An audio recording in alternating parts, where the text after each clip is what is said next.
நம்ம எல்லாத்துக்குமே தெரியும் கரூர் மேட்டர். அதாவது ஒரு 39 பேர் இறந்தாங்க. ஒரு பொதுக்கூட்டம். மிஸ்டர் விஜய் வந்து அந்த கூட்டத்தை வந்து ஏற்பாடு பண்ணியிருக்காரு.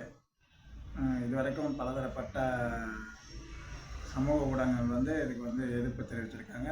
அவங்க தரப்பில் உள்ள ஒரு கருத்தை தெரிவிச்சிருக்காங்க. இருந்தாலும் 39 பேர் இறந்ததுக்கு உண்டான முக்கிய காரணம் எதுவாக இருந்தாலும் அந்த 30 பேர் இறந்ததுக்கு உண்டான லாஸை வந்து யாராலையும் சரி பண்ண முடியாது. இது நம்ம எல்லாத்துக்குமே நல்லா தெரியும். இது வெறும் ஜஸ்ட் ஐவாசம்.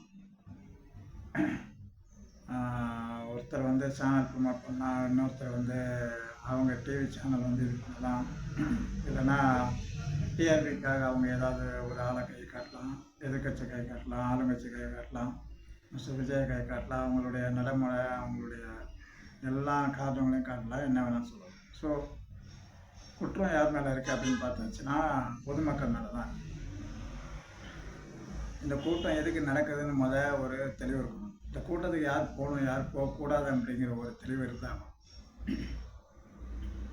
அது ஒரு சுதந்திர நாடுங்கிறதுனால நான் எங்கே வேணாலும் போவேன், எங்கே வேணாலும் வருவேன் அப்படிங்கிற ஒரு கொள்கை வந்து எல்லா இடத்துலையும் இருக்குது, இருக்கலாம், நோ ப்ராப்ளம். ஆனால் அங்கே உண்டான வந்து பாதிப்பு, அதனால் உண்டான லாஸ், யாருக்கு இழப்பு ஏற்படும் அப்படிங்கிறத நல்லா தெரிஞ்சு வச்சுக்கிட்டு அங்கே வந்து யார் போகணும் போகக்கூடாதுங்கிறத நம்ம தான் தீர்மானிக்கிறோம். ஸோ இதில் வந்து முக்கிய தப்பு யார் மேலேனா நம்ம தான் ஒரு ஆளை வந்து ஜெயிக்க வைக்கிறோம், நம்ம தான் ஒரு ஆளை தோற்க வைக்கிறோம். ஒரு பக்கம் அப்படி இருந்தாலும் எந்த கூட்டத்துக்கு போகணும், எந்த கூட்டத்துக்கு போகக்கூடாது. அப்புறம் வந்து பொதுவாக அங்கே வந்து மக்கள் வந்து அதிகமாக இருந்தது ஆண்கள் அப்படின்னு சொல்கிறாங்க. ஆண்கள் தான் அதிகமாக இருந்திருக்காங்க. ஒவ்வொரு குடும்பத்திலும் உள்ள ஆண் வந்து தெரிஞ்சிக்க வேண்டிய விஷயம் என்னென்னா, அவங்க என்ன மனநிலையில் இருக்காங்கன்னு இன்னும் எனக்கு புரியல. அதாவது சம்பாதிக்கிறாங்க, வாழ்கிறாங்க, அப்புறம் எதுக்காக அவங்க வந்து சம்பாதிக்கிறோம் வாழணும்னா ஃபேமிலிக்காக தான். எல்லாருமே ஃபேமிலிக்காக தான் ஓடணும். ஒரு மார்க்கெட் போகும்போது பாருங்கள், ஒரு ஷாப்பிங் போகும்போது பாருங்களேன், ரொம்ப வாய்க்கேடியே பேசுவாங்க இந்த ஆம்பளைங்க. அதாவது ஒரு டிசிப்ளின், ஒரு இது, ஒரு ஒரு கூட்டத்தில் எப்படி இருக்கணும் அப்படிங்கிற ஒரு இதை வந்து நிறைய பேசுவாங்க, ரொம்ப கவனமாக இருப்பாங்க. ஆனால் அந்த கூட்டத்தில் வந்து 90% ஆண்கள் தான். எல்லாருமே குடிச்சிருக்காங்களாம். எனக்கு ஒரு கேள்வி என்னென்னா, அதில் என்ன கிடைக்குது அப்படிங்கிறதே தெரியல. அந்த கூட்டத்தில் அவ்வளோ நேரம் நின்று என்ன கிடைக்குது? 6 குழந்தைங்க இருந்ததாக கேள்விப்பட்டிருக்கோம். ஸோ 39 பேரோ 40 பேர்லேயோ 6 குழந்தைங்க. இவங்க இந்த குற்றத்துக்கெல்லாம் முக்கிய காரணம் யாருன்னா, அவங்க ஃபேமிலியில் உள்ள தலைமை எடுத்து நிறுத்துகிறாங்களே, அவங்க தான் முக்கிய காரணம். ஏன்னா என்னை பொறுத்த வரைக்கும் அதான் சொல்லணும். ஏன்னா எங்கே போகணும், எங்கே வரணுங்கிற ஒரு தீர்மானம் பண்ணவே தெரியாதவங்க, தெளிவில்லாதவங்க எப்படி ஒரு குடும்பத்தை வந்து மேனேஜ்மெண்ட் பண்ணாங்கன்னே எனக்கு தெரியல. இது வருத்தமான விஷயந்தான், வேதனையான விஷயந்தான். யார் பக்கத்தையும் நம்ம திசை திருப்ப முடியாது. நான் குற்றம் செஞ்சேன்னா நான் தான் குற்றம் செஞ்சேன்னு சரின்னா ஒத்துக்கணும்.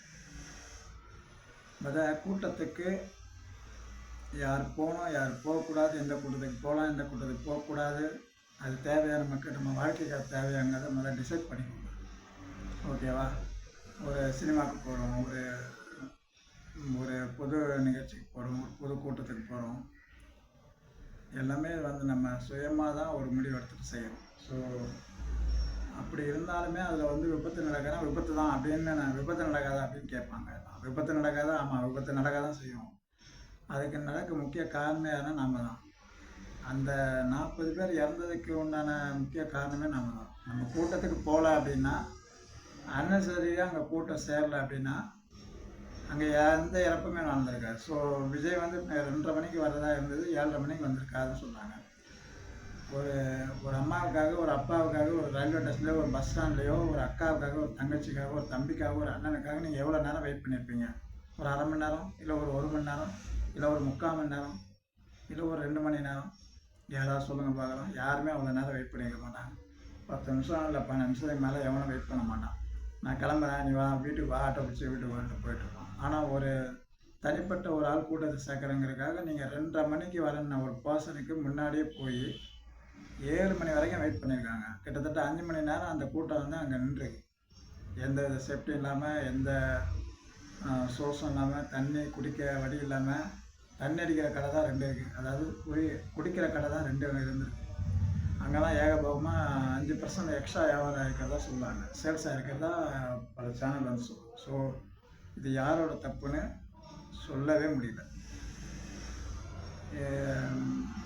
அண்ணா பாஜக வந்து இது வரைக்கும் அந்த இறந்தவங்களுக்கு 1 லட்சம் சொல்கிறதா சொல்லியிருக்காங்க.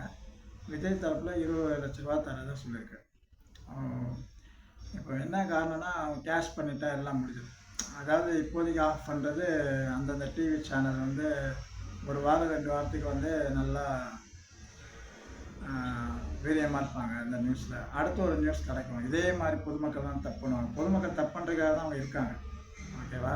தப்பான ஒரு ஆழத்துக்கு அட்மினாக போகிறதுக்கு தான் அவங்க இருக்காங்களே. அவங்களுக்கு தெளிவே கிடையாது. இது வரைக்கும் இன்னும் தெளிவே இல்லை. ஏன்னா ஒவ்வொரு நாளும் நான் பார்க்குறேன், என்னோடய வீடு சாராய கடை பக்கத்தில் தான் இருக்குது.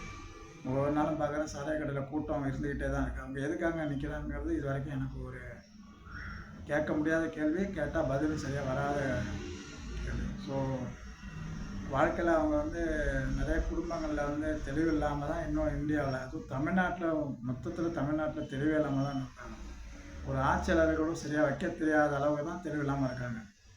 அதனால் வந்து திருந்த வேண்டியது ஆட்சியாளர்களோ நடிகர்களோ கிடையாது, நாம் தான் திருந்தணும்.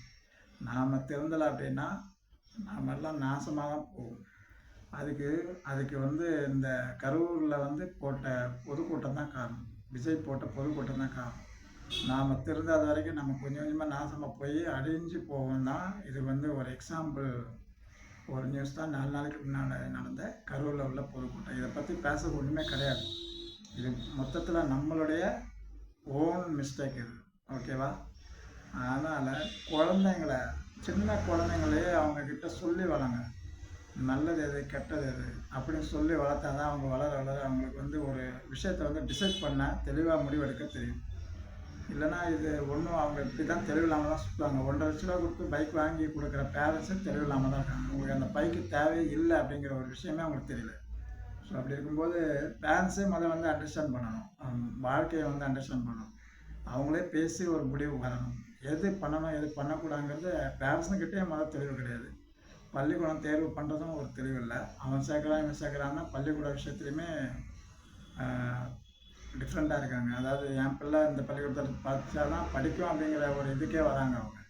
அதுலேயே அவங்க தெளிவு கிடையாது. அப்படி இருக்கும்போது பேரண்ட்ஸே முதல்ல வந்து உட்காந்து அவங்களுக்கு வந்து கவுன்சிலிங் கொடுக்கணும். பல பேரண்ட்ஸுங்களுக்கு கவுன்சிலிங் கொடுக்கணும், பல இளைஞர்களுக்கு வந்து கவுன்சிலிங் கொடுக்கணும். அப்போ தான் இவங்க வந்து எதிர்காலத்தில் வந்து ஒரு இருந்ததுக்கு உண்டான அடையாளத்தெல்லாம் வச்சுருப்பாங்க. இல்லைனா ஒரு என்ன சொல்கிறதுன்னு தெரியல. இவங்கள ஒரு நடிகருக்காக இவ்வளோ மெனக்கெடுறது வந்து டூ மச். சினிமா பார்த்தோமா, கை தட்டினோமா, போனோமான்றவங்க. நம்ம லைஃப்பை பார்த்துருக்கணும். நம்ம லைஃப்பை பார்க்குறதுக்கு எவனும் வரமாட்டான். நம்ம லைஃப்பை பார்க்கணுன்னா நம்ம தான், நம்ம ஃபேமிலி பார்க்கணுன்னா நம்ம தான். நல்லா தெரிஞ்சுக்கோங்க. நடிகைங்க யாரும் உங்கள் வீட்டு வாசலில் வந்து நிற்க மாட்டாங்க, ஓகேவா? உங்களுக்காகனா அவங்க ஒரு சொட்டு கண்ணீர் விட மாட்டாங்க, உங்களுக்காக எக்ஸ்கியூஸ் கேட்க மாட்டாங்க, உங்களுக்காக மன வருத்தம் பண்ண மாட்டாங்க. நடித்தாங்களா, கோடியாக சம்பளம் வாங்கினாங்களா, படத்தில் அப்போ நடிச்சுட்டு போனாங்களான்னு இருப்பாங்க. 5 ஸ்டார் ஹோட்டலில் ரூம் எடுத்து தங்குவாங்க. 100 ரூபா 200 ரூபா 300 ரூபா 400 ரூபா 500 ரூபா கொடுத்து டிக்கெட் வாங்குறவங்களெல்லாம் அவங்களுக்கு ஞாபகமே இருக்காது, மறந்துடுவாங்க. அடுத்த படம், அடுத்த சம்பளம், அடுத்த கேட்டகரி போய்கிட்டே இருப்பாங்க. நீங்கள் ஒரே இடத்துல தான் நிற்பீங்க. அந்த மாதிரி கூட்டத்தில் அழிஞ்சு போவீங்க, இல்லைன்னா ஒரே இடத்துல நிற்பீங்க, அவ்வளோதான். இதுதான் உங்களுடைய சராசரி வாழ்க்கையோட மனுஷங்களுடைய எண்டு. இப்படியே இருந்து வாழ போகிறீங்களா, இல்லை கொஞ்ச நாள் தெளிவடைய போகிறீங்களான்னு தெரியல. இறந்து போன 40 பேர் குடும்பத்துக்கு ஒன்றும் சொல்ல முடியாது. இறந்து போன 40 பேருக்கும் நம்மளால் ஒன்றும் சொல்ல முடியாது. நம்மளுக்கு ஒன்றும் தெரியாது. இது எதை நோக்கி போகுதுன்னே தெரில. தமிழ்நாடு மக்களுடைய கலாச்சாரமும் அவங்களுடைய வாழ்க்கையும் எதை நோக்கி போகுதுன்னே தெரியல. ஒரே பிளைண்டாக போய்கிட்டு இருக்கு.